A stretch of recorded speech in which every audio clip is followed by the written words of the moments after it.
Hello friends, welcome to Telugu audio story. ఈ ఛానల్ని కనుక మీరు ఫస్ట్ టైం చూస్తున్నట్లయితే ఛానల్ సబ్స్క్రైబ్ చేయండి, లైక్ చేయండి. అలాగే ఈ కథపై మీ ఒపీనియన్ని కమెంట్ రూపంలో తెలియచేయండి. ఇక కథలోకి వెళ్దామా? మన్నించు నా ప్రాణమా పార్ట్ 25 చూసే ముందు పార్ట్ 24 చూడండి. లింక్ డిస్క్రిప్షన్లో ఇవ్వడం జరిగింది. ఇదిగో మా బావ మా అక్క వాళ్లకు 5 సంవత్సరాల క్రితమే పెళ్లి జరిగింది. కానీ కొన్ని కారణాల వల్ల ఎవ్వరికీ చెప్పలేదు. ఇదిగో మా బావ కొడుకు అంటూ అందరికీ ఒక్కరి పరిచయం చేయగా ఆ న్యూస్ అందరికీ పాకడంతో అందరూ కూడా సునంద చెప్పకుండానే కొడుకుకు పెళ్లి చేసేసింది. ఆ ముసలాయనకి కూడా తెలుసు కావచ్చు, కానీ ఎక్కడ బయటపడలేదు అని అనుకున్నారు. అలా 3వ రోజు పక్షికి పిండం పెట్టిన రోజు సునంద గారి తండ్రికి నమస్కరిస్తూ, నీ మనవరాలు ఒప్పుకున్నప్పుడు వాళ్ళిద్దరినీ నా మనవడితో సహా తీసుకువచ్చి మీ ముందు నిలబెట్టాలి అని అనుకున్నాను నాన్న. ఇంకా కొద్ది రోజులు నువ్వు ఉన్నా కూడా నీ కళ్ళు ముందుకు తీసుకువచ్చేదానివి. కానీ ఇలా జరుగుతుందని అస్సలు అనుకోలేదు నాన్న అంటూ ఏడ్చింది. అసలు బండలో ఉన్న మనిషి ఒకేసారి హార్ట్అటాక్తో పోవటం ఏం జరిగిందో కూడా ఎవ్వరికీ అర్థం కాలేదు. ఆరాధ్య వచ్చినప్పటి నుండి కూడా ప్రతిరోజు తండ్రికి ఫోన్ చేసి మాట్లాడేవారు సునంద గారు. అనుకోకుండా ముందు రోజు ఆరాధ్య వెళ్తానని అనడంతో ఆ ఒక్కరోజు కాల్ చేయలేదు. కానీ అదే రోజు అనుకోకుండా జరిగిపోయింది. అలా 3వ రోజు సునంద గారు తండ్రిని అలాగే కొడుకు కోడల్ని ఎలా అయినా ఆశీర్వదించమని కోరుకుంది.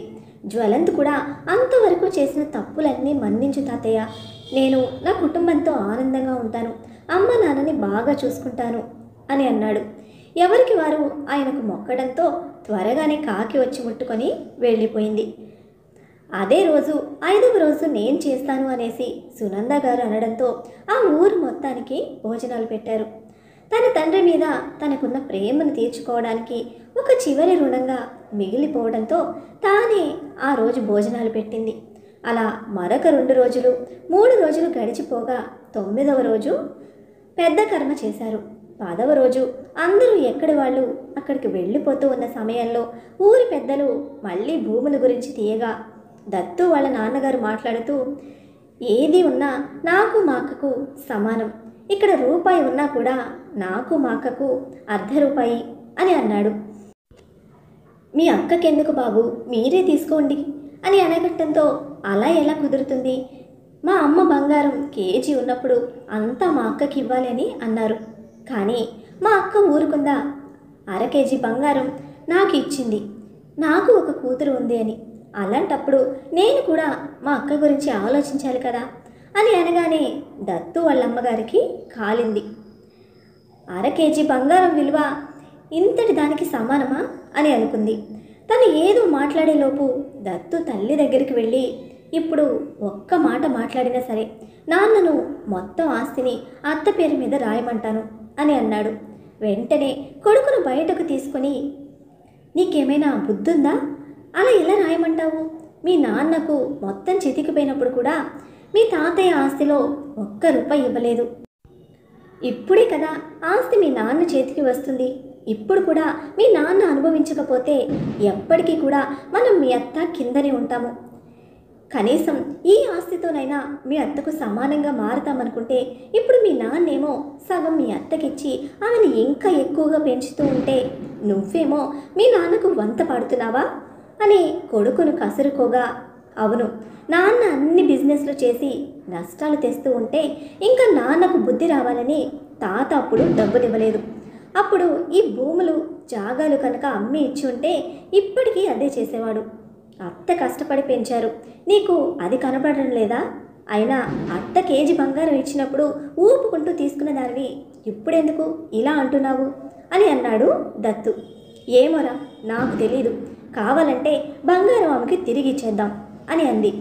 సరే ఆవిడ ఇచ్చిన బంగారం ఆవిడకు తిరిగి ఇచ్చేయి, అలాగే నాన్న చితికిపోయినప్పుడు ఆవిడిచ్చిన డబ్బులు వడ్డీతో సహా ఆవిడకి ఇచ్చేసి నన్ను చదివించినందుకు వడ్డీలు కూడా ఇప్పించేస్తే అప్పుడు సమానమవుతుంది, సరేనా, అప్పుడు ఆస్తి మొత్తం నీదే అవుతుంది అని అనగానే నోరు మూసేసుకుంది ఆవిడ. ఎందుకంటే ఇప్పుడు తనకు వస్తున్న ఆస్తి విలువ కన్నా ఎక్కువ ఆడపడుచు తనకు పెట్టిందన్న విషయం తనకు తెలుసు. అందుకే ఏమీ మాట్లాడలేక సైలెంట్గా అయిపోయింది. తమ్ముడు అలా అనగానే సునంద గారు మాట్లాడుతూ, నాకెందుకు బాబాయ్, ఆస్తి తమ్ముడికి ఇవ్వండి, నాకేం అక్కర్లేదు. కానీ మా నాన్న సంపాదించిన ఇన్ని ఎకరాల భూమిలో 1 ఎకరం భూమి మాత్రం నాకు ఇవ్వమనండి. మా నాన్న ఆస్తికి గుర్తుగా నేనైతే ఆ భూమిని అమ్మ నాన్నలు అనుకోవడం లేదు. రేపు నా మనవడికి నా తరపున నా ఎకరం భూమిని ఇవ్వాలని అనుకుంటున్నాను. నా తండ్రి తరపున ఆస్తి అని గర్వంగా చెప్పుకోవాలని ఉంది అని చెప్పగా, 1 ఎకరం ఏంటక్క, నీకు సగం నాకు సగం, అలా అయ్యేది ఉంటేనే ఇద్దరం తీసుకుందాము, లేదా ఇద్దరం ఇక్కడే వదిలేద్దాము, తర్వాత వీలున్నప్పుడు తీసుకుందామని అన్నారు దత్తు వాళ్ళ నాన్నగారు. వాళ్ళ అక్క తమ్ముడు ఇద్దరికీ వాగ్వాదం జరిగాక ఇంకా చివరిగా దత్తు వాళ్ళ నాన్నగారే అనంత్ గారితో మాట్లాడుతూ, బావా మీరేం మాట్లాడరేంటి, ఎవరైనా సరే ఆస్తులు సగం సగం అడుగుతారు, నేను ఇస్తానంటే మా అక్క కాదంటుంది చూడండి, మా అక్కకు డబ్బు బాగా ఉంది కదా అందుకే వద్దంటుంది, ఇంకా మీరైనా తీసుకోవాల్సిందే అని అనగానే, మీ అక్కనే వద్దన్నప్పుడు నేనెలా తీసుకోగలను బామ్మర్ది, ఇంటికి వెళ్ళాక మీ అక్క నాకు భోజనం పెడుతుందా చెప్పు, సాటి మగాడిగా నా బాధ నువ్వైనా అర్థం చేసుకోలేవా అని అనగానే అందరూ నవ్వేశారు. ఆరాధ్య కూడా చిన్నగా నవ్వింది. అసలు తనకి ఆ కుటుంబాన్ని చూస్తే చాలా చూడముచ్చటగా అనిపిస్తుంది. నాకెంత ఇస్తారు, నాకేం ఇస్తారు అని ఆలోచిస్తున్న ఈ రోజుల్లో అక్కకు ఇస్తాను అనడం, ఆ అక్క మాత్రం తమ్ముడికే ఉండని అని అనటం చూస్తూ ఉంటే చాలా ముచ్చటగా ఉంది. చాలా సమయం వాగ్విదాల తర్వాత అక్క తన మాట నెగ్గించుకోవడంతో 1 ఎకరం పొలం తన అక్కకు ఉంచి మిగతాది తనకే అని తమ్ముడు ఒప్పుకోగానే అందరికంటే ఎక్కువగా దత్తు వాళ్ళ అమ్మగారు చాలా ఆనందపడిపోయారు. అమ్మయ్య అని ఆవిడ మనసులో అనుకున్నారు. ఆరాధ్య గురించి బయట ఎక్కడ ఎవ్వరికి చెడుగా చెప్పనందుకు ఆవిడ మంచితనాన్ని వీళ్ళ మనసులోనే, దేవుడా ఈవిడ చాలా మంచిది అని వీళ్ళు కూడా మనసులో అనుకున్నారు. ఇంతకుముందు వాళ్ళు లేనప్పుడు తండ్రి ఒక్కడే ఉన్న సమయంలో తండ్రిని కాచుకుని ఉన్న ఫ్యామిలీకి ఇటు సునంద గారి అలాగే వాళ్ళ తమ్ముడి కుటుంబం చెరొక 50,000 ఇచ్చి అలాగే వాళ్ళు ఉంటున్న ఇంటిని కూడా వాళ్ళకి ఇస్తున్నట్టుగా చెప్పగా భార్యాభర్తలిద్దరూ సునంద గారి అలాగే సునంద గారి తమ్ముడి కాళ్ళ మీద పడిపోయారు. వాళ్ళని పైకి లేపుతూ, ఇది మేము మీకు తీర్చుకుంటున్న రుణం, అంతేగాని మీరు మిగులుస్తున్న రుణం కాదు. మేము లేనప్పుడు మేము గుర్తుకు రాకుండా మీరు నాన్నను చూసుకున్నారు, మీకు ఎంత చేసినా తక్కువే. మేము హైదరాబాద్లో ఉండి మా నాన్న విషయంలో కంగారు లేకుండా బ్రతకగలిగాము అంటే అది మీ వల్లనే, కాబట్టి మీకు ఎంత చేసినా తక్కువే. ఇంకొక విషయం, మా నాన్నగారు ఎన్నోసార్లు అంటుండేవాళ్ళు, నా తదనంతరం ఆ కుటుంబానికి ఏదో ఒకటి చేయాలి అని. కాబట్టి మా నాన్న ఇష్ట ప్రకారం చేసింది, అంతేకాని మేమేదో మా పెద్దరికం నిలుపుకోవడానికి కోసం చేస్తుంది కాదు అని అనగానే ఎంతమంది అలా ఉంటున్నారు. ప్రతి ఒక్కరూ డబ్బుకు దాసోహమై ఉన్నవాళ్లే కదా. మీ నాన్నగారు చెప్పారు అన్న ఒక్క మాటతో ఇల్లు రాసిచ్చి ₹1,00,000 మా చేతికి ఇచ్చారు మీరు, దాన్ని మేము ఎప్పటికీ మర్చిపోలేము అని అనగానే అక్కడే ఉన్న జ్వలంత్ వాళ్ళను చూసి, మీ పిల్లల చదువులు అయ్యే వరకు వాళ్ళను నేను చదివిస్తాను, చదువులు అయ్యాక వాళ్ళకి ఉద్యోగాలు కూడా నేనే చూసుకుంటాను, మీరు వాళ్ళ విషయంలో కూడా అస్సలు కంగారు పడకండి అని చెప్పగా ఇంకా జ్వలంత్ కాళ్ళ మీద కూడా పడిపోతూ ఉంటే, అయ్యో వాడు చిన్నవాడు, మీరు వాడికి ఆశీర్వాదాలు ఇవ్వాలి, అంతేకాని ఇలా వాళ్ళ కాళ్ళ మీద పడకూడదు అని అన్నారు సునంద గారు. ఆ మాటకు సంతోషంతో చూస్తున్న కళ్ళ నీళ్ళను తుడుచుకుంటూ, ఇద్దరు మీరు మీ పిల్ల పాపలతో కలకాలం సంతోషంగా ఉండండి బాబు అని చెప్పింది. మీరేమనుకోకపోతే మీరు వెళ్ళేటప్పుడు మా ఇంట్లో కొద్దిగా భోంచేసి వెళ్ళండి, మాకు సంతోషంగా ఉంటుంది అని చెప్పగా, ఇప్పుడెందుకు అని అన్నారు. కానీ ఆ భార్యాభర్తలు వినిపించకపోయేసరికి అప్పటికప్పుడు వాళ్ళ ఇంటికి వెళ్ళి టిఫిన్ తయారు చేసి వీళ్ళకు పెట్టి, వీళ్ళు తిన్నాక దత్తు సునంద గారి దంపతులకు, జ్వలం దంపతులకు, అలానే సునంద గారి తమ్ముడు దంపతులకు బట్టలు పెట్టి బాబు చేతిలో ₹1,000 పెట్టగా, ఇప్పుడు ఇవన్నీ ఎందుకు చెప్పండి అని అన్నారు వాళ్ళు. మీరు మమ్మల్ని మీ కుటుంబంలాగా చూసుకుంటున్నప్పుడు మేము కూడా చూసుకోవాలి కదా అని అందరి కాళ్ళకు నమస్కరించగా ఇంకా మెల్లిగా అందరికీ చెప్పి బయలుదేరారు. అలా ఆ రోజు సాయంత్రం మళ్ళీ అందరూ బయలుదేరారు. ఉన్న 10 రోజులు కనీసం ఎవరిని ఆడుకోమని అడగడం కానీ ఎవరిని సతాయించడం కానీ చేయని మనవడిని పొగుడుకుంటూ నా బంగారు తండ్రి పరిస్థితులకు అనుగుణంగా నడుచుకుంటాడు. 4 సంవత్సరాలైనా వీడికి 40 సంవత్సరాలంత మంచి బుద్ధి ఉంది. ఒక్కరోజు కూడా సతాయించలేదు. అదే ఇంట్లో ఉంటే నానమ్మ ఆడుకో, తాతయ్య ఆడుకో, నాన్న ఆడుకో అంటూ సతాయిస్తూనే ఉంటాడు. ఇక్కడ అంతమందిని చూడగానే కొడుకు ఒక్క మాట కూడా మాట్లాడలేదు. నా బంగారు తండ్రి, నా వజ్రాల మూట అని అనుకుంటూ సునంద గారు మనవడిని పొగుడుతూ ఉంటే, మరి ఏమనుకున్నావు వాడిని? వాడి తాతయ్య పొలికలే వచ్చాయి, నేను కూడా అంతే కదా అని అన్నారు అనంత్ గారు. ఆయన అలా అనగానే మనవడిని చూసి, చూసావా మీ తాతయ్య లేనిది నేను పొగుడుకోగానే పాపం మీ తాతయ్యకు జలసి వచ్చి ఆయనను నీలో చూసుకుంటున్నారు బంగారు తండ్రి అంటూ ముద్దుల మీద ముద్దులు పెడుతూ ఉంటే వాడికి అంత దిష్టి పెట్టకు అని అన్నారు. నా మనవడిని నేను పొగుడుకుంటూ ఉంటే దిష్టి ఎలా అవుతుంది? వాడికి ఆశీర్వాదం ఇచ్చినట్లుగా అవుతుంది. కానీ అయినా మీకు కుళ్ళు మీ దగ్గరకు రావట్లేదని అని అనగానే, ఏరా నాన్న నా దగ్గరికి రావా అని అడిగారు అనంత్ గారు. ఎందుకు రాను అనుకుంటూ కారులోనే తాత దగ్గరికి వెళ్ళగానే, చూసావా నా మనవడిది బిజినెస్ మైండ్, నాలాగా ఎప్పుడు ఎవరితో బాగుండాలో, ఎప్పుడు ఎవరిని ముంచాలో అన్నీ తెలుసు అంటూ ఇప్పుడు ఆయన పొగుడుతూ ఉంటే వెనకాల కూర్చున్న ఆరాధ్య, ముందు కూర్చున్న జ్వలన్ ఇద్దరూ ఆనందపడిపోయారు. అలా కాసేపు కాగానే అనంత్ నిద్రలోకి జారుకున్నాడు. సరిగ్గా సగం దూరం వచ్చాక నిద్ర లేచి ఆకలవుతుంది, పాలు కావాలి అని ఏడవడంతో, ఏవండి నాకు కూడా ఆకలిగా ఉందండి అని అన్నారు సునంద గారు. అయితే వెళ్దాం పదండి అంటూ ఒక రెస్టారెంట్ దగ్గర కార్ ఆపి భోజనాలు చేసి మళ్ళీ తిరుగు ప్రయాణం మొదలుపెట్టారు.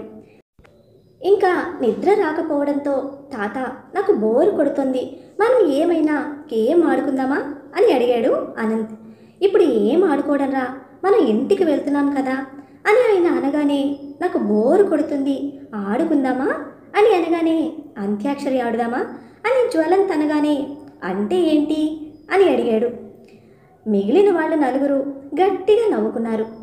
నీకు నచ్చిన పాటను నువ్వు పాడాలి, నాకు నచ్చిన పాట నేను పాడతాను అని అనగానే, నాకు చాలా సాంగ్స్ వచ్చు అని అంటూ తనకు వచ్చిన రైమ్స్ అన్నిటినీ తను పాడుతూ ఉంటే తనకు వచ్చిన పాటలని తను పాడాడు జ్వలంత్. అలా వాళ్ళు ఆ రోజు రాత్రికి ఇంటికి చేరుకున్నారు. ఇంటికి చేరుకున్నాక అందరూ ఫ్రెష్ అప్ అయ్యి ఎవరి గదిలోకి వాళ్ళు వెళ్ళిపోయారు. అలా మరొక 2 రోజులు గడిచాక అనంత్ గారు బావమరిదికి ఫోన్ చేసి, ఒకరోజు నిద్రకి రారా, చెల్లిని అలాగే దత్తును కూడా తీసుకొనిరా అని పిలవగా, అయ్యో బావా మీ చెల్లి మరిది వీళ్ళంతా ఎందుకు, నేను వస్తే సరిపోదా అని అడగ్గా, ఉన్నదే 3, అందరూ వస్తే మాకు కూడా సంతోషంగా ఉంటుంది కదరా, రావచ్చు కదరా అని అనగానే, సరే బావా అని అన్నాడు. ఇదిగో మీ అక్కకి ఇస్తున్నా మాట్లాడు అని అనడంతో సునంద గారు ఫోన్ తీసుకొని, ఏరా నువ్వు మరదలు దత్తు 3 కలిసి వస్తున్నారు కదా అని అనగానే, బావ అలాగే 3 రమ్మన్నాడు అని చెప్పడంతో, సరే రండి మీకేం కావాలిరా, ఏం తింటావు అని అడిగారు. ఆవిడ తమ్ముడిని ప్రేమగా, ఏమైనా పెట్టు కానీ 2 పెగ్గులైతే పోయి చాలు, అంతకంటే ఎక్కువ నేనేం అడగను అని అనడంతో, అది నన్ను అడుగుతావేంట్రా గాడిద, మీ బావని అడగాలి కానీ అని అన్నారు సునంద గారు. బావని అడిగేంత ధైర్యం నాకే ఉంటే బాగుండేది, కానీ లేకనే కదా నేను నిన్ను అడుగుతున్నాను అని అనడంతో, ఎందుకు లేదురా, బావని అడిగే ధైర్యం ఎందుకు లేదు నీకు అని అన్నారు సునంద గారు నవ్వుతూ. తెలిసి అడుగుతున్నావా అక్క అని అనగానే, సరే నువ్వైతే రా, వచ్చాక మీ బావని అడగొచ్చు అని అన్నారు.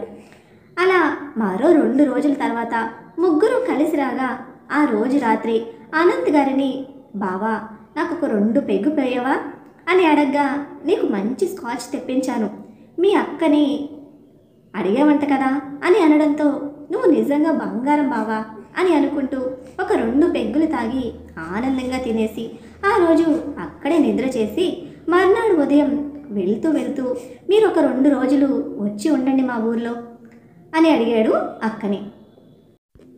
ఎందుకో నాకంతా ఏదోలా ఉంది, నాన్న చనిపోయినప్పటి నుండి ఏం తోచటం లేదు అని చెప్పి ఆరాధ్యను మరియు జ్వలంతును కూడా మళ్ళీ మళ్ళీ రమ్మని చెప్పి వెళ్ళిపోయాడు. అలా మరొక 2 రోజులు గడిచిపోయాయి. మళ్ళీ ఎవరి పనులలో వాళ్ళు పడిపోయారు. ఈ 10 రోజులు బిజీగా ఉండడం వల్ల అసలు రాబర్ట్ ఏం చేస్తున్నాడో తెలియని జ్వలంత్కు ఆఫీస్కి వెళ్ళగానే రాబర్ట్ రిలీజ్ అయ్యి బయటకు వచ్చాడు అని తెలిసింది. తన మీద కోపంగా విర్రవీగిపోయి ఉన్నాడని తెలిసి నన్నేం చేస్తాడులే అని అనుకొని వర్క్ బిజీలో పడిపోయి రాబర్ట్ని కాస్త నిర్లక్ష్యం చేశాడు. కానీ అదే తను చేసిన పెద్ద తప్పు అని తనకు తెలియలేదు.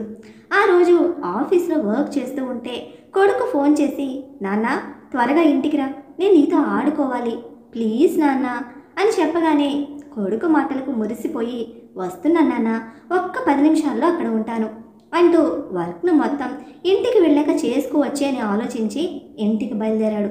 అప్పుడే ఆఫీస్ నుండి వచ్చిన అనంత్ గారికి కమిషనర్ గారి నుండి ఫోన్ రావడంతో ట్రూ కాలర్లో కమిషనర్ అని చూసి, ఈయన నాకు కాల్ చేస్తున్నాడేంటి అని ఫోన్ లిఫ్ట్ చేసి హలో అని అనగానే, సార్ మీరు అనంత్ గారా అని అడగగా, అవును సార్ చెప్పండి అని అడగగా, సార్ మీ బాబుకు ఇక్కడ మేజర్ యాక్సిడెంట్ అయ్యింది, మేము దగ్గరలో ఉన్న హాస్పిటల్లో చేర్చాము అని అనగానే, వాట్ ఆర్ యూ టాకింగ్, మా బాబుకి యాక్సిడెంట్ అవ్వడం ఏంటి, మా అబ్బాయి కాదేమో అని అన్నారు అనంత్ గారు.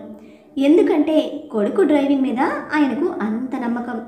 లేదు సార్, ఇతనే మీ అబ్బాయి, కారు మీ అబ్బాయి కారే, అలాగే తన ఫోటో కూడా పంపిస్తాను, ఒకసారి వాట్సాప్లో చూడండి అంటూ ఫోటో పంపించగా రక్తంలో పడి ఉన్న కొడుకును చూసి అనంత్ గారైతే సోఫాలో కూలబడిపోయారు.